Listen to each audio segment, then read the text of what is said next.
하나님 말씀 야고보서 4장입니다.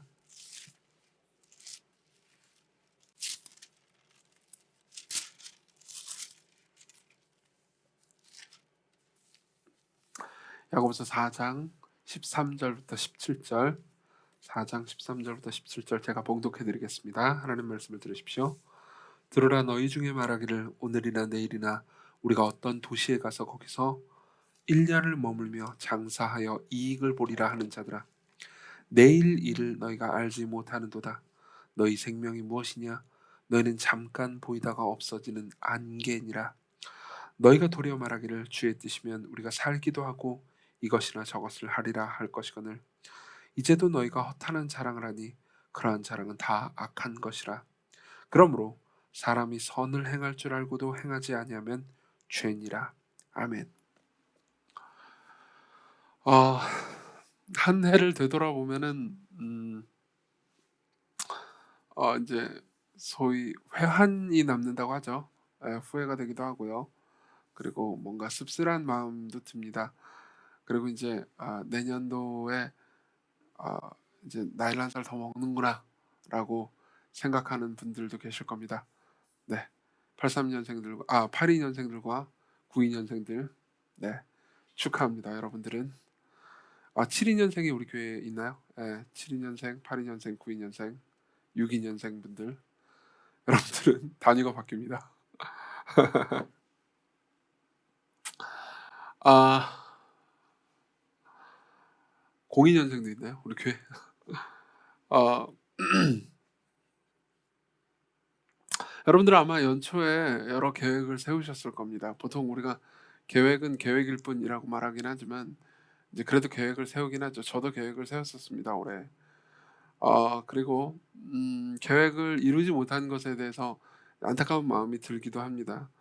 그리고 뭐 보통 우리가 이제 늘 생각하듯이 뭐 나는 뭐 그 작년에도 그 전해도 그 전해도 뭐 계획은 세웠지만은 뭐 이루지 못했는 걸, 이런 식으로 생각하면서 넘어갈 수도 있고요. 어떤 분들은 내가 계획 세운 걸 성공했어라고 생각하는 분도 계시고요. 그리고 어떤 분들은 계획을 세우지도 않았는데도 불구하고 성공했어, 뭐 이런 막 신난다 이런 분들도 계실 겁니다. 저 같은 경우가 그래요. 저는 다이어트 계획이 없었습니다, 올해. 근데 성공했어요. 성공까지는 아니에요. 하여튼 진행 중입니다. 근데 어쨌든 간에 이제 한 해가 지나면은 어느 정도 불만이 남습니다. 물론 감사도 있죠. 근데 '나는 왜 아직도 이 모양인가? 나는 왜 아직도 여기 머물러 있는가?'라고 생각하면서 약간 괴로움이 있을 수 있습니다. 그런데 그렇게 되면은 자꾸 그렇게 삶을 살게 되면요, 그러니까 인제 우리는 계속 불만족스러운 삶을 살게 되고 행복하지 못한 삶을 살게 되겠죠. 그럼 어떻게 한 해를 감사로 마무리하고 그리고 이제 오는 해를 기대하면서 소망으로 이제 오는 해를 맞이할 수 있을까요? 오늘 본문은 이제 그런 문제에 있어서 지혜를 주는 본문이라고 생각할 수 있습니다. 특히 15절에 보면요. 너희가 도리어 말하기를 주의 뜻이면 우리가 살기도 하고 이것이나 저것을 하리라 할 것이거늘, 이렇게 이야기를 합니다. 여기서 주의 뜻이면이라는 말 있잖아요. 주의 뜻이면, 이 말은 이제 유명한 말입니다. 특히 기독교 역사에서는 되게 유명한 말이에요. Deo volente라는 말이 있습니다. Deo volente, D-E-O volente, V-O-L-E-N-T. 이제 라틴어예요. 예, 데오 볼렌테라는 말이 있는데 이 말은 무슨 말이냐면 뭐 주의 뜻이면, 하나님의 뜻이면이라는 뜻입니다. 되게 이제 영미권에서는 뭐라고 할까, 속담이나 이런 것처럼 유명하게 잘 쓰는 말이죠. 코람 데오 이런 말 들어보신 적 있습니까? 그런 말 같은 겁니다.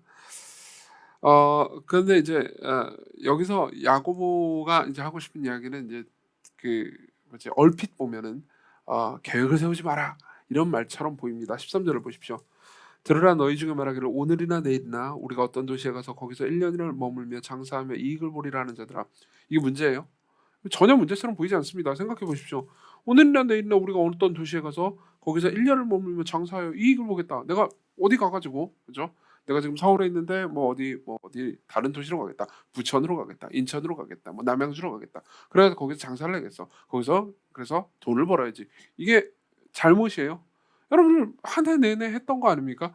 내가 올해 지금까지는 보니까는 너무 지금 저기 이 초저금리 시대라서 지금 월급 받은 걸 그냥 저축해 가지고 살 수가 없어. 주식 투자를 해야지. 주식 공부를 해야겠다. 그래 가지고 어디 투자해 가지고 내가 돈을 많이 벌어야지. 이게 잘못이에요? 그렇잖아요. 근데 야고보는 뭐라고 말하냐면 이제 "내일 일을 너희가 알지 못하는도다. 너희 생명이 무엇이냐. 너희는 잠깐 보이다 없어지는 안개니라." 그러면서 뭐라고 말하냐면 16 절 17 절에 "이제도 너희가 허탄한 자랑을 하니 그러한 자랑은 다 악한 것이라." 잠깐만요. 이건 계획을 세웠을 뿐이잖아요. 근데 뭐라고 말하죠? 지금 16 절에서 야고보는 이 계획을 세운 걸 가리켜서 교만하다고 말합니다. 그죠? 자랑이라고 그래요. 악하다고 말합니다. 굉장히 센 어조 아닙니까? 게다가 17 절에서는 뭐라고 말하냐면 "그러므로 사람이 선을 행할 줄 알고도 행하지 않으면 죄니라."라고까지 말합니다. 이게 뜬금없는 말처럼 보이지만 그러니까 야고보는 더 심하게 얘기하고 싶은 겁니다. 이러한 태도가 다시 말하면 13 절에서 말하는 이 태도 있잖아요. 이 태도가 "악한 거다. 교만한 것이다. 죄다." 이렇게 이야기를 합니다.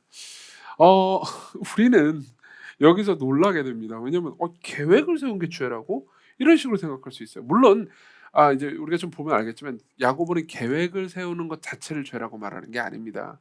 오히려 15 절을 보십시오. 15 절에서 이렇게 얘기합니다. "너희가 도리어 말하기를" 그러니까 계획을 세우지 말라는 게 아니에요.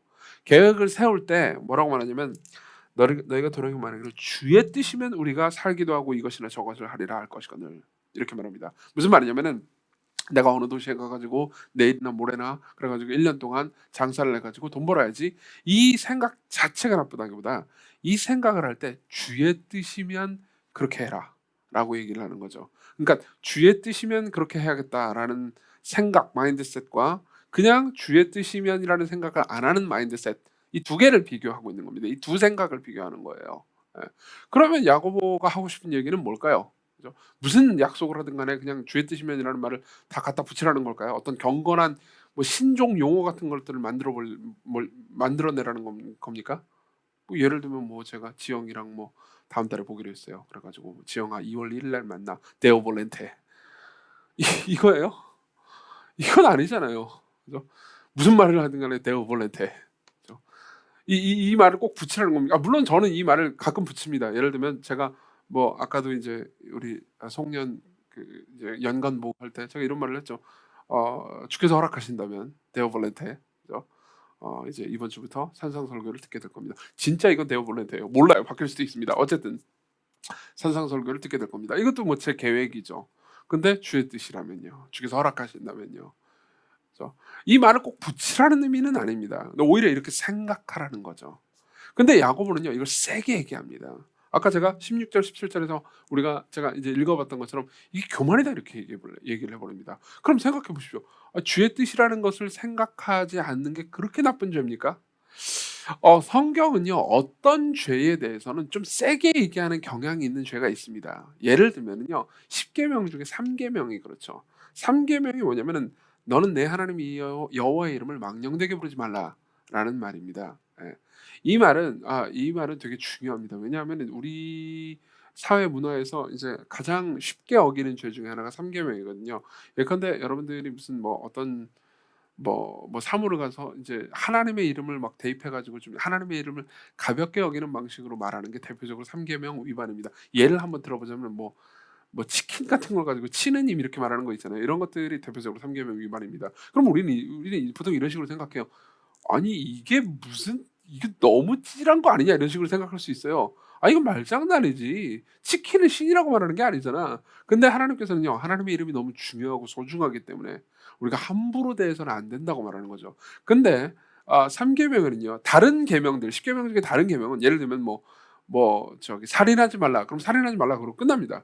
그리고 "간음하지 말라." 그것도 마찬가지로 "간음하지 말라." 그러고 끝나요. 그죠? 근데 3 계명은 뭐라고 말하냐면 "너는 내 하나님 여호와의 이름을 망령되게 부르지 말라. 여호와는 그 이름을 망령되게 부르는 자를 죄 없다 하지 아니하리라." 이렇게 말씀하십니다.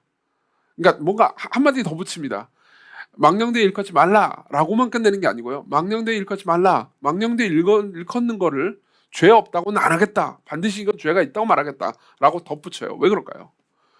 우리가 이 죄를 저지르면서 이 죄가 그렇게 큰 죄라고 보통 생각을 잘 안 하기 때문입니다. 10 계명도요. 5 계명도 마찬가지입니다. 5 계명도요. 부모를 공경하라는 계명하고 이 계명을 말해 준 다음에 이 계명을 지킨 경우에 "땅에서 내 생명을 길리라."라는 단서 조항을 붙입니다. 왜 그러냐면 둘 다 마찬가지예요. 3 계명이든 5 계명이든 그러니까 이름을 망령되이 일컫지 말라라는 계명이든 부모를 공경하라는 계명이든 우리가 그렇게 심각한 죄라고 보통 생각 잘 안 하는 죄입니다. 살인하지 말라. 이건 보통 누구나 다 압니다. 심각하다. 예를 한번 들어보죠. 제가 예를 들면 살인을 했다고 합시다. 그럼 여러분들은 누구나 다 동의할 겁니다. 저 사람은 더 이상 목살을 하면 안 돼.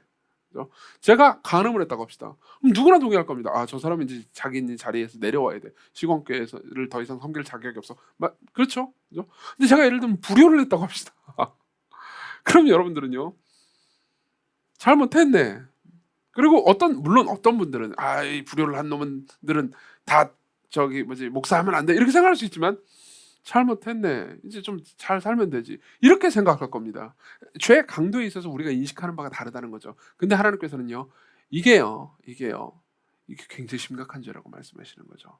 그러니까 마찬가지입니다. 야고보도 똑같은 얘기를 하고 싶은 겁니다. 주의 뜻이라면 이라고 우리가 생각하지 않는 걸, 그렇죠? 꼭 그 말을 붙여야 된다는 의미가 아니에요. 이런 식으로 생각하지 않는 게 우리가 이렇게 은연중 젖어 있는 죄의 어떤 모습을 말해 준다는 거죠. 예. 뭐 이런 겁니다. 이런 종류의 죄 있잖아요. 그러니까 사실 지금 여기서 야고보가 지적하고 싶은 죄 있잖아요. 이거는 우리에게 있어서 거의 마늘 냄새와 가까운 겁니다. 무슨 말이냐면 여러분 한국인들은요. 저도 한국인이죠. 저 마늘 좋아합니다. 저는 그냥 마늘을 그냥 구워서 먹을 수 있어요. 마늘을 구우면 밤이 되잖아요. 여러분 얼마나 맛있는데요. 마늘을 찌면요. 하여튼 마늘은 맛있습니다. 마늘은 정말 맛있죠. 고기하고 마늘은 최고입니다, 여러분. 근데요. 이 마늘을 많이 먹잖아요. 그럼 우리끼리는 한국인들끼리 있을 때 마늘 냄새 나요? 아니죠. 근데 외국인들이 우리랑 같이 있잖아요. 그러면 우리는 늘 그들은 다 이런 얘기합니다. 당신 마늘 냄새 난다. 그렇죠? 왜냐면 우리 마늘 섭취가 기본적으로 많으니까요. 그런 것과 비슷한 겁니다. 이런 종류의 죄는요. 우리 스스로 잘 인식 못하는 죄입니다. 서양 속담 중에 진짜 이런 말이 있어요. 물에 대해서 궁금하면 물고기한테 물어보지 말라고요. 물에 대해서 궁금하다면 물고기한테 물어보지 말라고요. 물론 이제 물고기한테 물어봐도 물고기는 대답을 안 해요. 그런 차원이 아니죠. 그렇죠? 무슨 말이냐면은 이제 물고기 입장에서 물고기는 물이 뭔지 몰라요. 그냥 물속에 있거든요. 그렇죠? 그런 것과 똑같은 겁니다. 그러니까 이 13절에서 말하는 바 있잖아요. 들으라 너희 중에 말하기를 오늘이나 내일이나 우리가 어떤 도시에 가서 거기서 1년을 머물며 장사하며 이익을 보리라. 라고 생각하는 이런 생각들, 이런 이 마음의 성향 같은 것 있잖아요. 이거는요. 이게 죄긴 죄인데 우리가 너무 자연스럽게 평상시에 저지르는 죄이기 때문에 이게 거의 그러니까 마늘 냄새처럼 우리 스스로 의식도 못하는 죄라는 겁니다. 그렇기 때문에 야고보가 아주 세게 얘기해 주는 거죠. 이건 교만이다 16절. 이게 선을 행할 줄 알고도 이 선을 행하지 않으면 죄다 이렇게 얘기를 하는 거죠. 자, 그러면 이제 여러분들 입장에서 이런 식으로 생각할 수 있습니다. 그러니까 야고보가 그걸 강조하는 건 알겠습니다. 근데 이게 왜 죄입니까? 그죠? 이거 너무 심한 거 아닙니까? 단지 계획을 세웠다고 그래 가지고 죄라고 얘기하는 건 너무 심한 거 아닙니까? 당신은 맨날 설교 때 죄 얘기를 하던데 안 그래도 기분 나쁜데 이런 얘기까지 하는 거 이게 너무 심하지 않습니까? 이런 생각이 들 수 있습니다. 그래서 먼저 저는 이런 얘기를 할 겁니다. 이게 왜 죄인가? 예. 이게 왜 죄인가? 그리고 두 번째로는요. 이 죄의 결과가 무엇인가? 그죠? 그러니까 이게 왜 죄인지를 먼저 얘기하고요. 그리고 이 죄에 젖어 우리가 살 때요. 우리가 어떤 비참한 결과가 오는지 이거에 대해서 두 번째로 얘기할 겁니다. 그리고 마지막으로는요. 우리는 이 죄로부터 어떻게 구원받을 수 있는가? 이렇게 이야기를 하겠습니다. 다시 한번 정리할게요. 첫 번째로 이 13절의 방식대로 살아가는 것이 왜 죄인지, 그리고 두 번째로 13절의 방식대로 살아가면 왜 결국은 비참하게 되는데 왜 비참하게 되는지, 마지막으로 우리는 어떻게 그렇게 거기서 구원받을 수 있는지 하나씩 보도록 하겠습니다. 이게 왜 죄일까요? 두 가지 이유가 있다고 볼 수 있습니다. 첫 번째, 이러한 생각은요. 하나님을 잊어버린 채 살아가는 것이기 때문입니다. 하나님을 잊어버린 채 살아가는 거예요. 원래 죄의 본질은요. 하나님을 잊는 겁니다. 하나님을 버리는 거예요. 삶에서 하나님을 까먹는 겁니다. 예. 그러니까 이런 거죠. 계획을 세웁니다. 계획을 세울 때 우리가 어떤 계획을 세우는 게 아니라 하나님께서 이 모든 계획의 주인이시고 이 모든 걸 다스리고 지배하신다는 걸 까먹어 버립니다. 그러니까 마치 우리는요. 예배당에 나와 있을 때는 하나님이 존재한다고 생각하는 것처럼 행동하지만 실제로 삶에서 계획을 세울 때 있잖아요. 그건 뭐 여러분들뿐만이 아닙니다. 저도 마찬가지입니다. 저도 목회 계획을 세울 때 지금 생각하면 그렇습니다. 제가 연초에 올해 1월 달에 목회 계획을 작년 12월에도 그렇고 목회 계획을 세워 가지고 이거 해야지 저거 해야지 막 계획을 세웠을 거 아닙니까? 그때는요. 저는 이 모든 게 잘 될 줄 알았습니다. 예. 1월 달만 해도요. 2월 달 출하는 잘 될 줄 알았습니다. 2월 달 출하에 못 가는 일이 발생하는 거 상상도 못 했어요. 2월 달에 3월 달에 막 신천지 때문에 막 그 코로나 터지고 확진자 올라가고 그럴 때만 해도요. 저는 연말에 예배 때 이렇게 될 줄은 몰랐습니다. 아, 이거 몇 달 이러다가 연말에는 우리가 다 같이 모여 가지고 찬양 부르고 노래 부르고 다시 이 뷔페 먹고 이렇게 할 수 있을 줄 알았어요. 진짜 그때는 그렇게 생각했습니다. 연말까지 이렇게 될 줄은 정말 상상도 못 했습니다. 그나마 조금 나아질 그래도 좀 나아질 거라고 생각했습니다. 연말에 더 심해질 줄은 상상도 못 했죠. 그때 그 모든 것들을 계획할 때는요. 제 머릿속에는요. 하나님이 없었습니다. 그죠? 하나님이 있지만 '내가 하나님을 섬기겠어. 하나님의 백성들인 교회를 섬기겠어.'라는 계획을 짜면서도 하나님을 까먹는 거죠. 그죠? 그러면 우리는 이렇게 물어볼 수 있습니다. 아니 뭐 그렇죠. 우리 다 하나님 까먹지 않습니까? 당신도 목사인 당신도 하나님 까먹는다고 말했잖아요. 그럼 그게 그걸 그렇게 정죄하면 됩니까? 근데 생각해 보십시오. 역으로 한번 생각을 해 봅시다. 그죠? 여러분들이 계획을 세울 때요. 누군가 중요한 사람을 잊는다는 건요. 그 사람을 중요하게 취급하지 않는 거고요. 그리고 그건 사실 죄입니다. 상대에 대한 무례예요. 예를 한번 들어보죠. 이 어떤 어떤 남자가 있습니다. 혹은 어떤 여자가 있습니다. 근데 연인이 있어요. 예. 뭐 여자친구 혹은 남자친구가 있습니다. 자기 미래 계획을 막 짜요. 예. 근데 여자친구가 뭐 예를 들면 여자친구라고 합시다. 여자친구가 있는데 뭐 남자친구에 상관없어요. 여자친구 혹은 남자친구가 있는데 이제 A는 서울에서 일을 합니다. 근데 내가 계획을 세우는 거예요. 내가 지방으로 가야겠어. 포항으로 내려갈 거야. 부산으로 내려갈 거야. 뭐 광주로 내려갈 거야. 광양으로 내려갈 거야. 거기 가면 뭐가 없는데 어떤 뭐 가게를 만들어 가지고 잘 먹고 잘 살아야지. 근데 문제는 뭐냐면 자기 A는 서울에 집을 가지고 있을 뿐만 아니라 서울에 직장을 가지고 있고 여기서 계속 일할 생각이에요.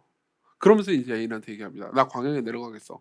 혹은 뭐 "어디로 내려가겠어. 완도로 내려가겠어. 거기서 무슨 일을 하고 무슨 뭐 사업을 해 가지고 돈을 벌 거야."라고 얘기를 했습니다. 그럼 상대방은 뭐라고 얘기할까요? 그럼 나는, 그럼 나는 당연히 그렇게 얘기를 하겠죠. 근데 계획을 세운 이 사람이 이제 이렇게 얘기하는 겁니다. "맞다. 네가 있었네. 그 생각을 못 했는걸? 어떻게 하지? 일단 내려갈게. 뭐 나중에 생각해 보자." 그러면요. "뭐지 이 자식?" 이렇게 말할 겁니다. 안 그렇습니까? 그죠? 더 심한 예를 들어 드릴까요? 제가 계획을 세웁니다. 제가 나는 목회를 더 잘하고 싶어. 그리고 신학에 대해서 깊이 알고 싶어. 안 되겠다. 한국의 이 좁은 무대에서 지금 내가 어떻게 여기 있어? 내가 미국으로 가겠어. 미국에서 미국에 있는 신학교에서 박사학위를 따고 오겠다라고 생각을 하고 제 아내와 제 자식들과 그리고 이제 교회에 대해 얘기를 하는 겁니다.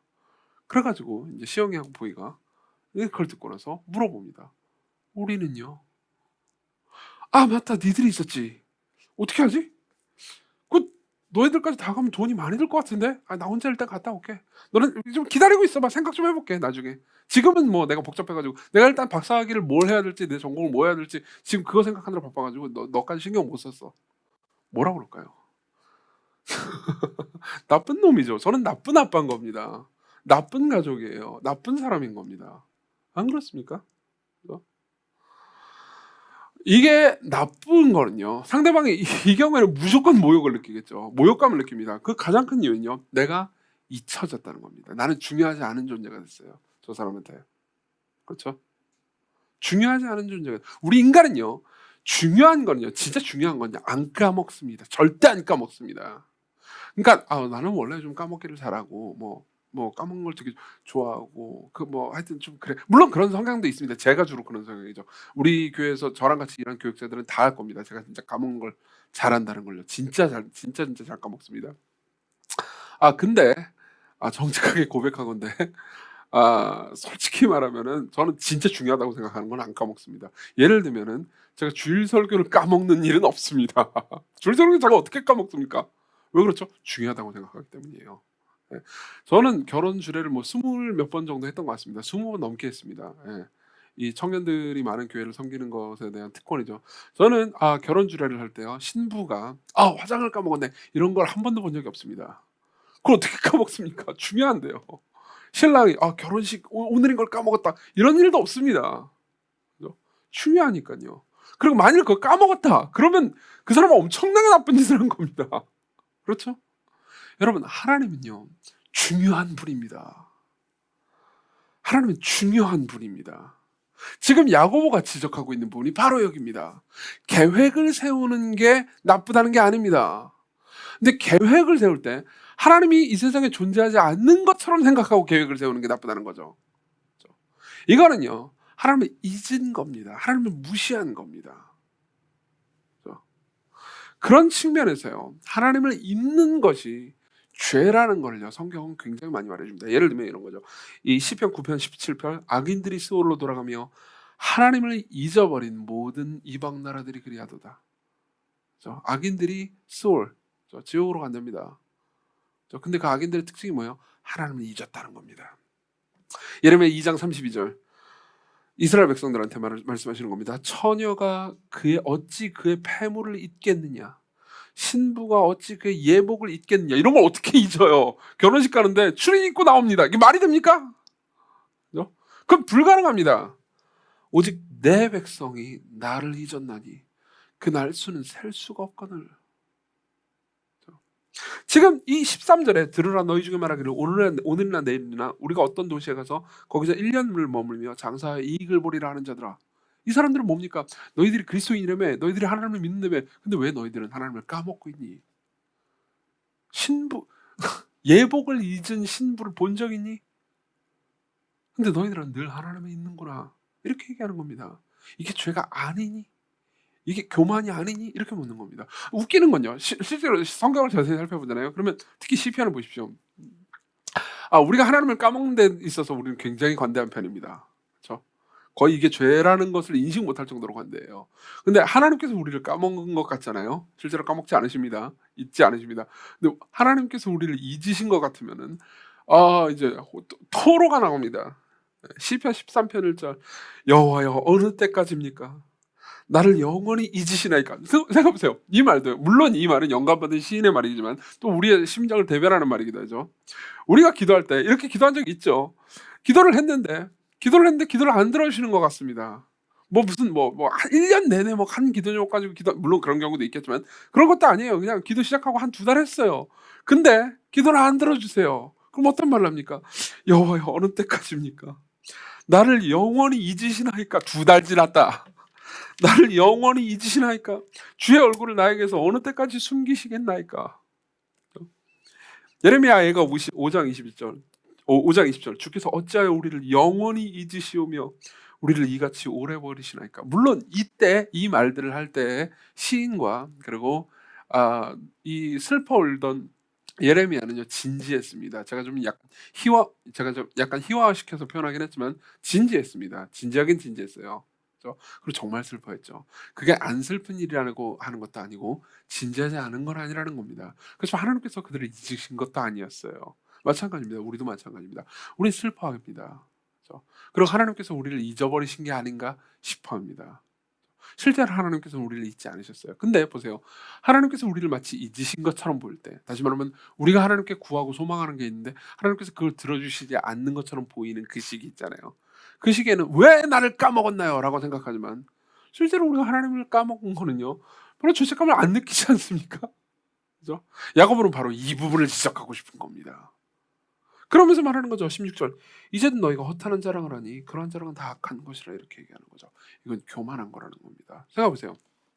지금 23절은요 이게 두 번째입니다. 두 번째 측면은 이게 죄라는 것에 대한 두 번째 측면은요 이게 교만이라는 거죠. 보세요. 13절 드러나 너희 중에 말하기를 오늘이나 내일이나 우리가 어떤 도시에 가서 거기서 1년을 머물며 장사하며 이익을 보리라. 보세요. 여기는요 이 말은요 최소한 두 가지 측면에서 교만합니다. 최소한 두 가지 측면에서 교만합니다. 첫 번째 이런 말은요 우리가 바라는 만큼 오래 살 수 있을 거라고 가정합니다. 1년 내가 1년을 살지 어떻게 합니까? 그렇죠? 오늘이나 내일, 오늘은 지금 내가 살고 있지만 내일도 내가 살 수 있을지 어떻게 합니까? 그렇죠? 우리 모두는요 내일이 원래 있는 존재가 아닙니다. 내년도 있는 존재가 아닙니다. 물론 내년까지 얼마 안 남긴 했습니다. 내년까지 지금 몇 분 남았냐면 14분이 남았군요. 얼마 안 남긴 했죠. 아마 내년은 있을 가능성이 높습니다. 지금 이 설교를 듣고 있는 여러분들과 저는요. 그렇지만 내년에 얼마나 오래 살지 우리는 알지 못합니다. 그렇죠. 예. 그것도 그냥 가능성이 높을 뿐인 거죠. 1년 동안 사업을 하겠다고 1년 동안 내가 사업을 할 수 있을지 없을지 어떻게 합니까? 그렇죠. 그리고 이게 이제 첫 번째고요. 두 번째로 인제 이게 교만한 거의 특징은요. 이 말은요.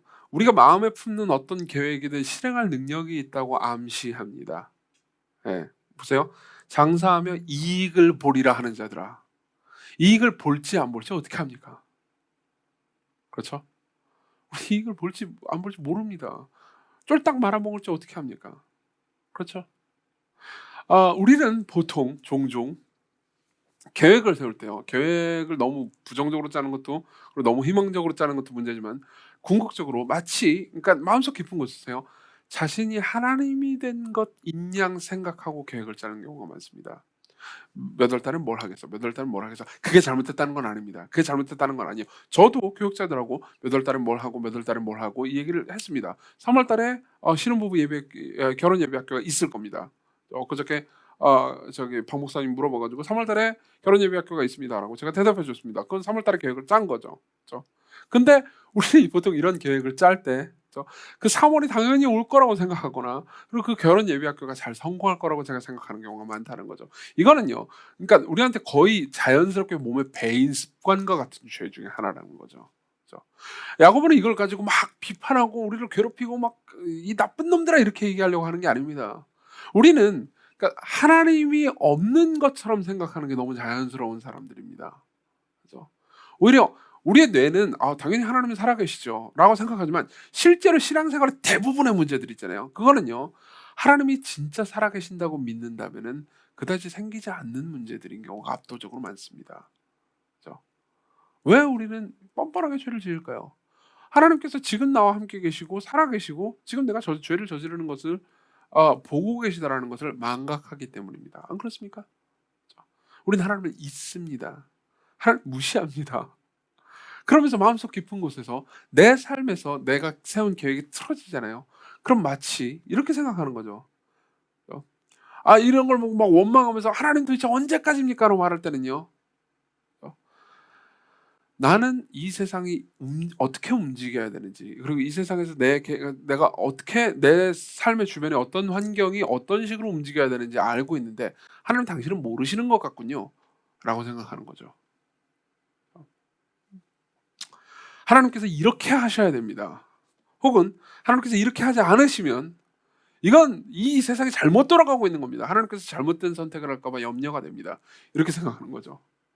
물론 우리 중 누구도 명시적으로 그렇게 말을 하는 사람은 없습니다. 어 하지만 마음속 깊은 곳에서요. 우리가 계획을 세울 때는요. 그리고 계획을 실행하는 과정 가운데 우리가 하나님을 잊잖아요. 그러면 하나님을 잊는 우리는요. 자연스럽게 하나님의 자리에 올라서게 됩니다. 이게 야고보가 지적하고 싶은 거예요. 그죠? 이거는요. 우리가 너무 일상적으로 짓는 죄인데다가 너무 흔하게 저지르는 죄이기 때문에 이걸 죄다라고 말하면 사실은 많은 사람들이 "아우 난 상처 입은 것 같아." 이렇게 생각할 수 있습니다. 그렇지만 아까 제가 말씀드린 것처럼요. 이게 죄가 아니라고 말할 수도 없습니다. 여러분 누군가 여러분들을 그렇게 대한다고 해 봅시다. 그럼 여러분들은 상처받을 겁니다. 그 사람과 관계하려고 하지 않을 겁니다. 제가 아까 말씀드린 것처럼요. 제가 제 아내를 제 가족을 향해서요. 그들을 생각하지도 않고 중요하게 생각하지도 않고 마치 없는 것처럼 생각하고 계획을 세우잖아요. 그럼 저는 나쁜 아빠입니다. 거기에 동의하시겠죠? 그럼 우리는 왜 하나님에 대해서 죄 짓는 것만큼은 그토록 스스로에게 관대한 걸까요? 그죠? 왜 하나님께 죄 짓는 것은 우리 자신에 대해서 그토록 관대한 겁니까? 왜 거기에 더 엄격하지 않습니까? 오히려 더 엄격해야 되는 거 아닐까요? 어.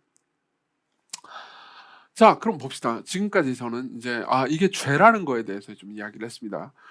그렇지만 이제 이 두 번째로는요. 이 죄가 실제로 우리 삶에 미치는 영향이 어떤 것인지에 대해서 생각을 해 보려고 합니다. 다시 말하면 이 죄의 결과가 무엇이냐는 거죠. 그죠?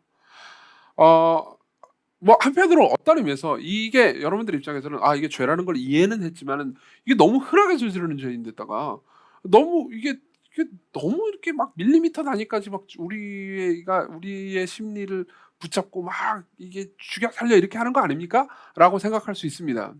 그렇지만 죄는요 항상 그냥 죄로만 남지 않습니다. 계속해서 죄된 사고방식과 행동과 습관을 가지게 되잖아요. 그럼 그게 결국 우리를 비참으로 이끌어갑니다.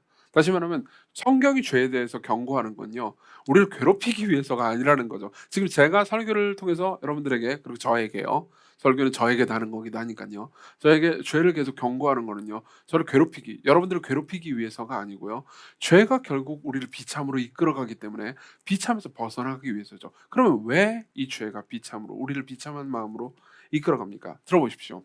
이렇게 하나님 없는 세계에서 마치 하나님이 없는 것처럼 생각하면서 살아가면서 계속해서 계획을 합니다. 그러면 어떻게 되겠습니까? 계획이 실패할 때 좌절하게 되죠. 그죠? 계획이 실패할 때 훨씬 더 좌절하게 됩니다. 계획이 실패할 때요, 분노하게 됩니다. 계획이 실패할 때 그게 내 잘못에 의한 것이 아닌 경우 있잖아요. 뭐 타인의 잘못이라든가 혹은 환경의 문제라든가 그러잖아요. 그럼 쉽게 분노하게 됩니다. 난 잘못한 게 없는데 왜 저 사람의 잘못 때문에 내가 왜 이 고통을 당해야 되는 거지? 그죠? 이 말의 가장 깊은 마음에는요, 내가 모든 사람들의 행동과 환경과 생각을 다 통제할 능력과 권한과 그리고 권리가 있다라고 생각하는 것과 똑같습니다. 우린 그런 것을 가지고 있지 않아요. 근데 계속해서 그런 걸 가지고 있다고 생각하면서 살아간다고 해봅시다. 우리는 결국 그걸 가지고 있지 않은데 그런 것들을 가지고 있는 것처럼 생각하고 살면요, 인생이, 들어보십시오, 계속해서 억울해질 겁니다. 우리에게는 계속 억울한 일만 발생합니다. 그죠? 내가 신이어야 되는데 신의 권능을 계속해서 행하지 못해요. 그럼 어떻게 되죠? 억울하죠. 안 그렇습니까? 그리고 계획을 세워도 염려하게 됩니다. 그죠? 계획을 세워가지고 실패할 때 분노하기도 하겠지만 계획을 세우는 단계 때도요, 굉장히 염려하게 됩니다. 계획을 신중하게 세우는 것처럼 보입니다. 처음에는요. 맞아요. 이거 잘못하면 실패할 수 있으니까 신중하게 세워야지. 신중하게 세워야지. 근데 계속해서 하나님 없는 세계에서 계획을 세우기 시작하잖아요. 그럼 우리는요, 신중하다가 결국 아무 일도 하지 못하게 됩니다. 그죠? 그리고 무언가를 시작할 때도 끊임없이 걱정하게 되죠. 일어나지 않은 일에 대해서 염려하게 됩니다. 그죠? 그냥 그 일을 받아들이고 그 일을 그냥 붙잡고 뭘 할 수가 없어요. 그리고 제일 중요한 부분이죠. 이게 사실 제일 부분인데요. 이러한 사람들은요, 그러니까 예를 들면 삶을 살다가 계획을 세웠어요. 그럼 실패하게 됩니다. 그렇죠? 실패하는 일은 반드시 발생합니다. 그 실패의 원인은요, 무슨 이유일 수도 있지만 보통 내 잘못이거나 내가 계획은 세웠지만은 그 계획을 똑바로 수행하지 못한다고 수행할 의지와 노력이 부족했던 거죠. 내 잘못이거나 남의 잘못일 수 있죠. 그렇죠? 내가 계획을 세웠는데 도와주지 않았거나 같이 일하는 사람이 혹은 잘못을 해가지고 망쳐놨던가 그럴 수 있죠. 그렇죠? 그럼 어떻게 되겠습니까? 들어보십시오. 타인에 대해서 분노하거나 자기에 대해서 분노할 수 있게 되겠죠. 근데 들어보십시오. 자, 복음이 있고 그리고 하나님께서 계신 세계를 살고 있는 사람이 있습니다.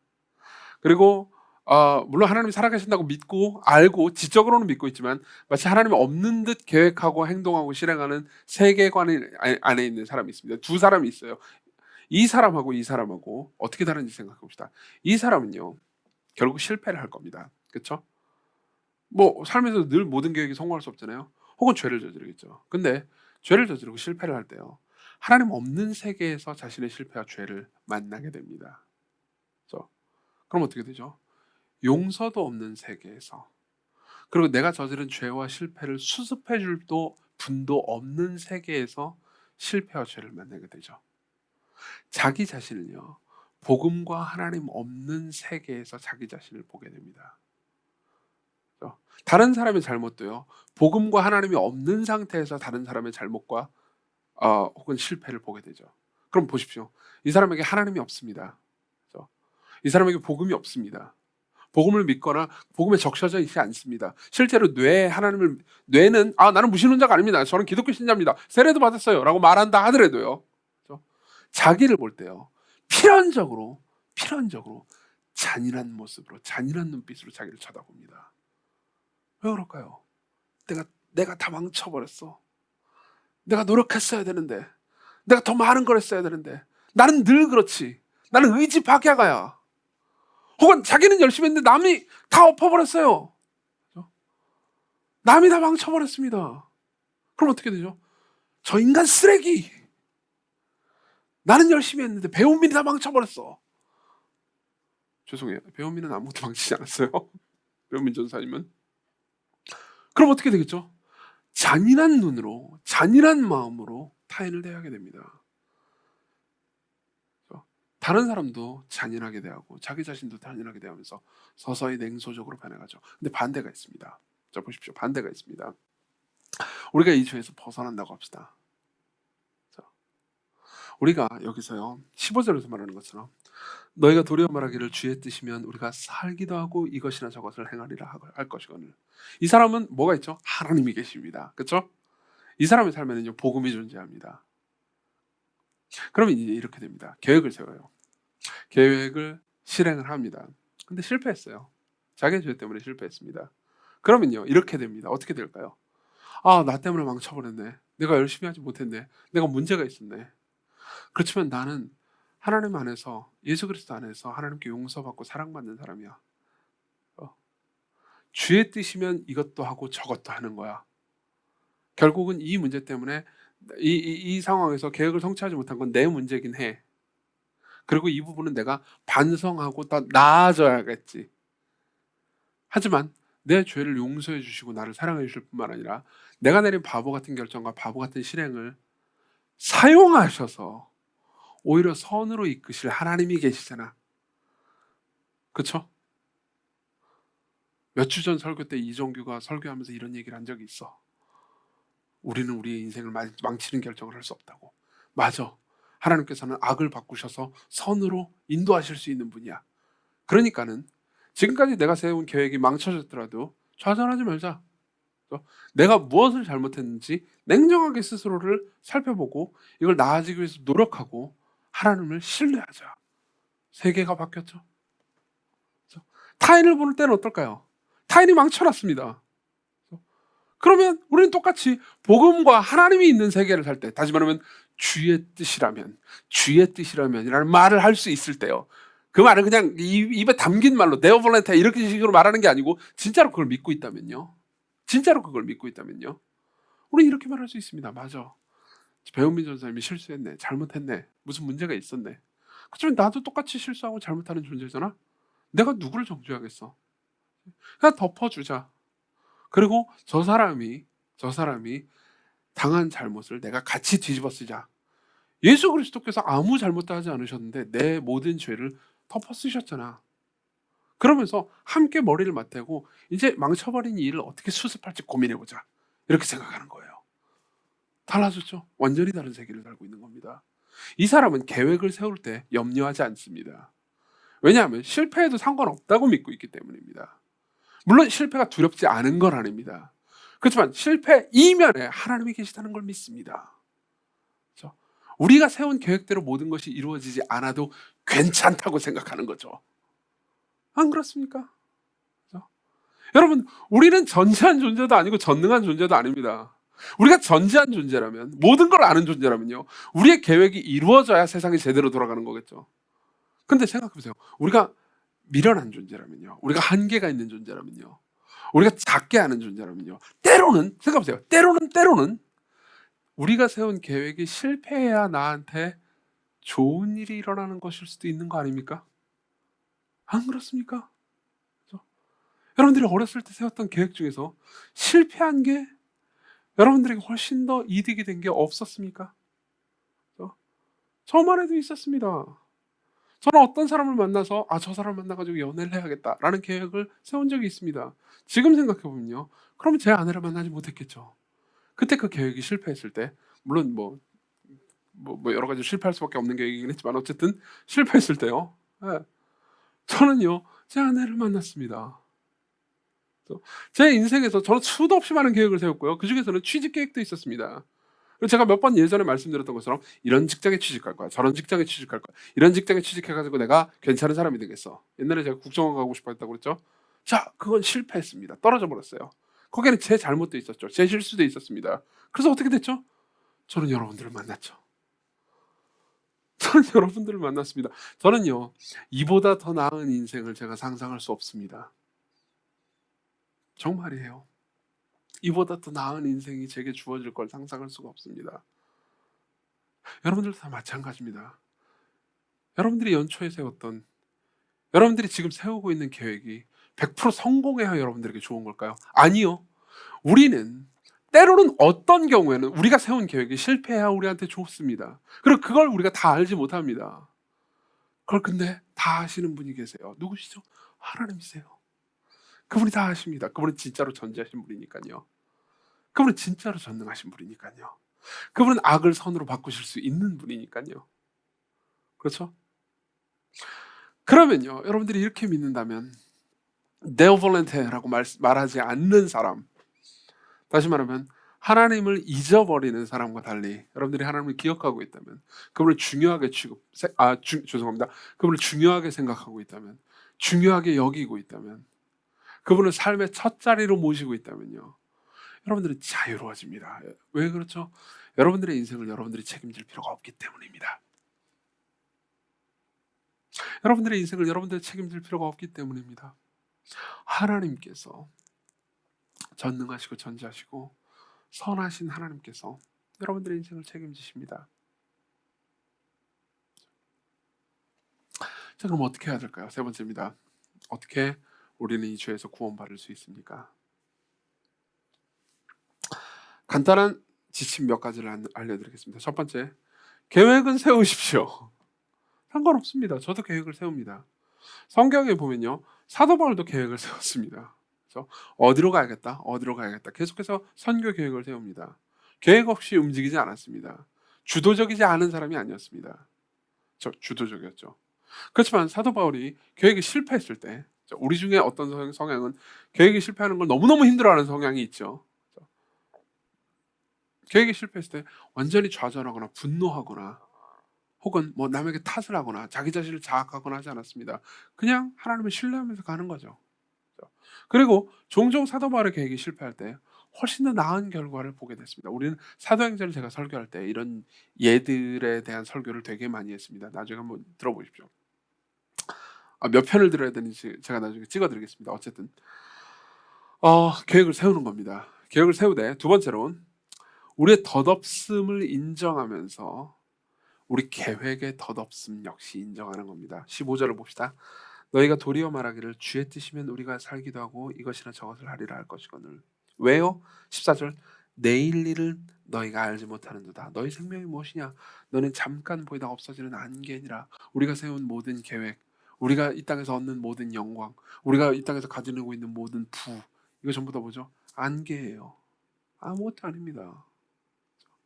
우리의 연약함과 우리의 덧없음을 인정하십시오. 그러면요, 우리 계획이요, 반드시 성취되어야 옳다라고 말할 수 있을 정도로 완벽한 것이 아니라는 것 역시 인정하실 수 있게 될 겁니다. 세 번째는요, 우리의 무능을 인정하는 거죠. 그죠? 내가 계획을 세웠다 하더라도 나는 다 실행할 수가 없어. 내가 최선의 노력을 다해도 못할 수도 있어. 왜냐하면 내가 그만큼 대단한 존재도 아니고, 게다가 내가 최선의 노력을 다해도 나와 함께 일하는 사람이 그걸 해내지 못할 수 있잖아요. 그러면 성취 못하는 거예요. 그럼 어떻게 되죠? 남들을 탓할 거예요? 죽을 때까지? 아니요. 아니요. 우리는 이렇게 생각하는 겁니다.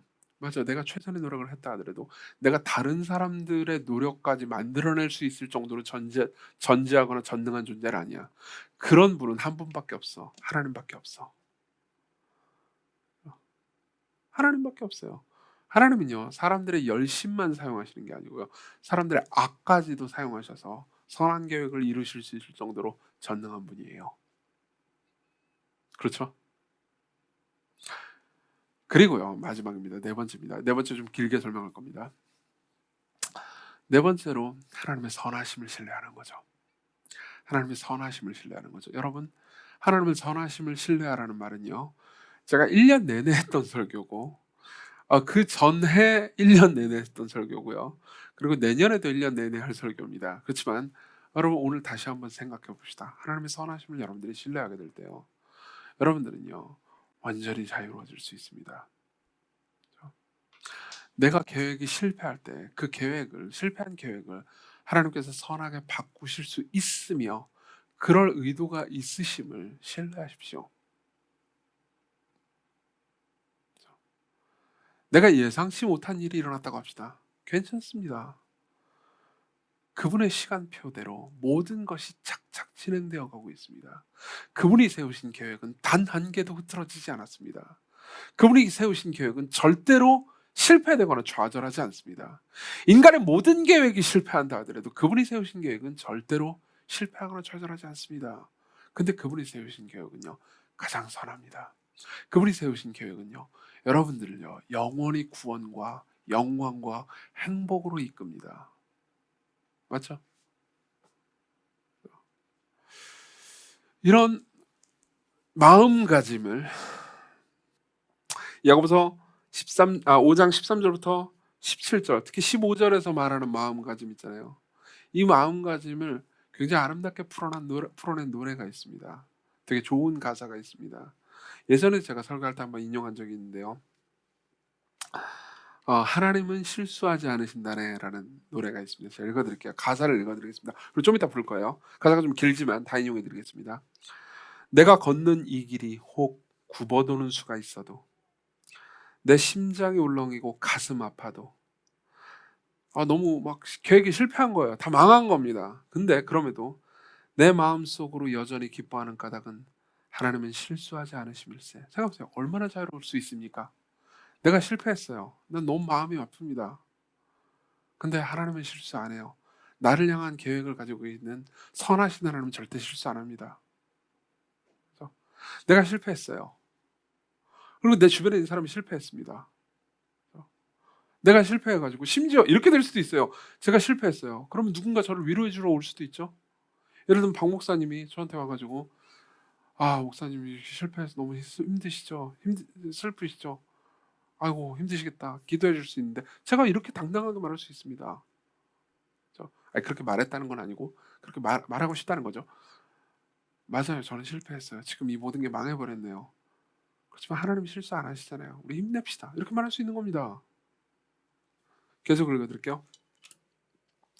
내가 세운 계획이 혹 빗나갈지 모르며 나의 희망 덧없이 쓰러질 수 있지만, 나 여전히 인도하시는 주님을 신뢰하는 까닭은 주께서 내가 가야 할 길을 잘 아심일세. 나보다 훨씬 잘 아세요.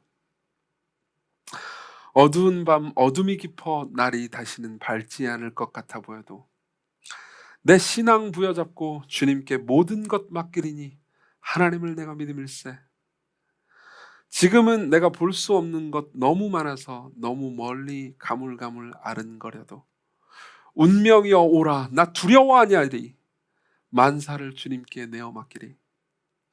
차츰차츰 안개는 걷히고 하나님 지으신 빛이 뚜렷이 보이리라. 가는 길이 온통 어둡게만 보여도 하나님은 실수하지 않으신다래. 하나님은 실수하지 않으신다래. 이걸 붙잡는 거죠. 그때 우리의 모든 계획이, 우린 계속해서 계획을 세웁니다. 계획을 세우면서 사세요. 그리고 계획을 성취하기 위해서 열심히 노력하면서 사세요. 그렇지만 우리는 결과에서 자유로워질 수 있는 겁니다. 결과의 옥죄는 감옥에서 해방될 수 있는 거예요. 하나님께서 결과를 책임지실 거니까요. 하나님께서 모든 걸 책임지시니까요. 우리는 드디어 복음 안에서 내 실수와 내 죄를 다시 볼 수 있습니다. 우리는 복음 안에서 다른 사람의 실수와 실패와 죄를 다시 볼 수 있습니다. 여기에는요, 절망이 없습니다. 소망만 가득할 뿐이죠. 여러분들이 실패했습니까? 여러분들이 올 한 해 망쳤다고 생각하십니까? 아니요. 그 누구도 하나님께서 택하신 사람들의 인생을 망칠 수 없습니다. 사탄도 망칠 수 없습니다. 왜 그런지 아십니까? 하나님께서 우리의 인생을 결국 그분이 계획하신 선으로 이끌어 가시기 위해서 하나님께서 하나님의 영원한 아들의 인생을 한번 망치셨기 때문입니다. 생각해 보십시오. 우리가 하나님을 무시하는 것에 대한 하나님의 합당한 처벌이 뭐겠습니까? 지옥이죠. 그죠? 우리가 하나님을 중요하게 여기지 않는 것에 대한 하나님의 합당한 처벌은 뭡니까? 하나님께서 우리를 중요하게 여기지 않으시는 겁니다. 그게 지옥의 본질이에요. 게다가 하나님 없는 삶을 원해요. 그래, 나 없는 삶을 살아라. 이게 지옥의 본질입니다.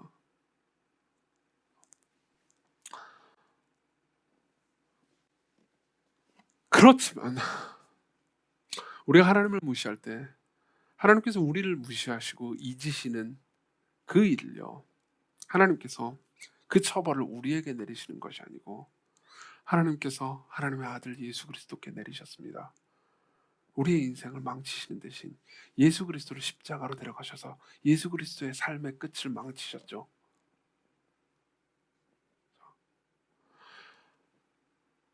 십자가상에서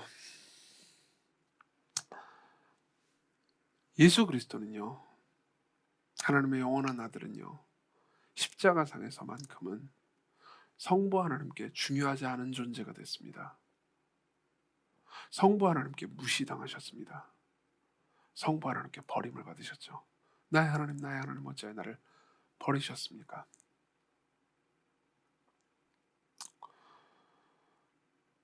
여러분들을 그분의 선하신 계획의 영원한 승리로 이끌어 가시기 위해서 그분이 하신 일을, 그분이 예수 그리스도 안에서 예수 그리스도를 십자가로 보내시면서까지 하신 일을 여러분들이 생각할 때 여러분들은 하나님의 선하심을 다시 한번 확신할 수 있습니다. 그분의 선하심을 확신할 수 있습니다. 여러분, 여기에 놀라운 소식이 있죠. 우리는 자주 하나님을 잊습니다. 맞죠? 그리고 그건 죄예요. 맞죠? 하나님은 우리를 잊으시지 않습니다. 그렇죠? 여러분들 누구나 이렇게 할 겁니다. 여러분들이 내가 생각할 때 되게 중요하다고 생각하는 사람이 있는데, 내가 중요하게 여긴 사람이 있는데요, 그 사람이 나를 중요하게 생각 안 했어요. 그 사람이 무슨 파티를 벌이는데 나를 빼놓고 다른 친구들만 초대했어요. 그럼 우리 어떤 생각이 들죠? 나를 잊었어. 나를 까먹어버렸어. 나를 하찮게 생각했군. 나도 복수해주겠어. 나도 중요하게 여기지 않겠어. 우리는요, 우리 인생에 걸쳐서 하나님을 무시했습니다. 우리 인생에 걸쳐서 우리가 예수 그리스도를 주와 구주로 받아들인다고 하고서도 우리는 자주 하나님을 잊었습니다. 그렇지만 그분이 뭐라고 말씀하십니까? 들어보십시오. 이사야 49장 15절. 여인이 어찌 그 젖 먹는 자식을 잊겠으며 자기 태에서 난 아들을 긍휼히 여기지 않겠느냐. 어떻게 자기 자식을 긍휼히 여기지 않습니까? 어떻게 자기 자식을 안 사랑할 수 있습니까? 근데 여러분들 중에서 이렇게 말하는 분들도 계실 겁니다. 우리 아버지는, 우리 엄마는 안 그랬는데요. 우리 부모님은 나를 잊었습니다. 하나님께서 뭐라고 말씀하시는지 아십니까? 그들은 혹시 잊을지라도 나는 너를 잊지 아니할 것이라. 그들은 너를 무시했어도 나는 너를 무시하지 않는다. 너희들이 나를 무시했어도 나는 너희들을 무시하지 않는다. 너희들이 나를 잊더라도 나는 절대로 너를 잊지 않는다. 내가 너희들을 잊지 않기 위해 십자가에서 내 영원한 아들을 잊었다. 여러분들이 이렇게 여러분들을 사랑하신 아버지의 품 안에서, 예수 그리스도 안에서 그리스도를 여러분들의 구주일 뿐만 아니라 주인으로, 여러분들의 왕으로 섬기며 살아갈 때 여러분들은요, 계획 계속하면서요, 계획을 계속해서 세우고 계획을 실행해 나가면서도요, 자유로움과 기쁨으로 살아갈 수 있습니다. 여러분, 한 해가 어떻게 흘러갔습니까? 한 해에 후회와 회한이 있습니까? 여러분들이 잘못한 게 있습니까? 여러분들이 예상대로 굴러가지 않은 것들이 있습니까? 잘못한 것들이 있다면 돌아보고 반성하십시오. 그리고 내년에 더 나아지면 됩니다. 그렇죠? 좌절하지 마십시오. 여러분들 주변 사람들이 여러분들의 계획을 망쳐버렸나요? 누구나 그럴 수 있습니다. 그렇지만 하나님께서 여러분들을 향해서 가지고 계신 계획은 절대로 망쳐지지 않습니다. 여러분, 코로나 때문에 여러분들의 인생이 망했다고 느끼십니까? 지금 여러분들이 고통당하는 것을 제가 같이 슬퍼할 수 있습니다. 하나님께서도 슬퍼하실 겁니다. 그렇지만 여러분들을 향한 하나님의 계획은 절대로 망쳐지지 않을 겁니다. 여러분, 그 어떤 것도 그리스도 안에서 하나님께서 여러분들을 사랑하는 것을 방해하지 못합니다. 그 어떤 것도 그리스도 안에서 하나님께서 여러분들을 사랑하시는 것을 끊어낼 수가 없습니다. 여러분들 자신도요. 그리스도께로 오십시오. 그리고 이렇게 기도하는 겁니다. 어떤 청교도의 기도입니다. 제가 읽어 드릴게요. 이 기도를 인용해 드리고 마치겠습니다. 나는 더 이상 나의 것이 아니며 당신의 것입니다. 나를 당신이 원하시는 곳에 두시며 당신이 원하시는 사람들과 있게 하소서. 나로 일하게 하시고 고통받게 하소서. 고용되고 실직되는 것, 높아지고 낮아지는 것이 모두 당신을 위한 일이 되게 하소서. 배부르거나 굶주린 것도 당신을 위한 일이 되게 하소서. 당신을 위해 모든 것을 소유하게 하시고 당신을 위해 아무것도 소유하지 않게 하소서. 나는 이 모든 것을 당신의 기뻐하심과 처분에 기꺼이 맡깁니다. 우리 찬양 한 곡 같이 부릅시다.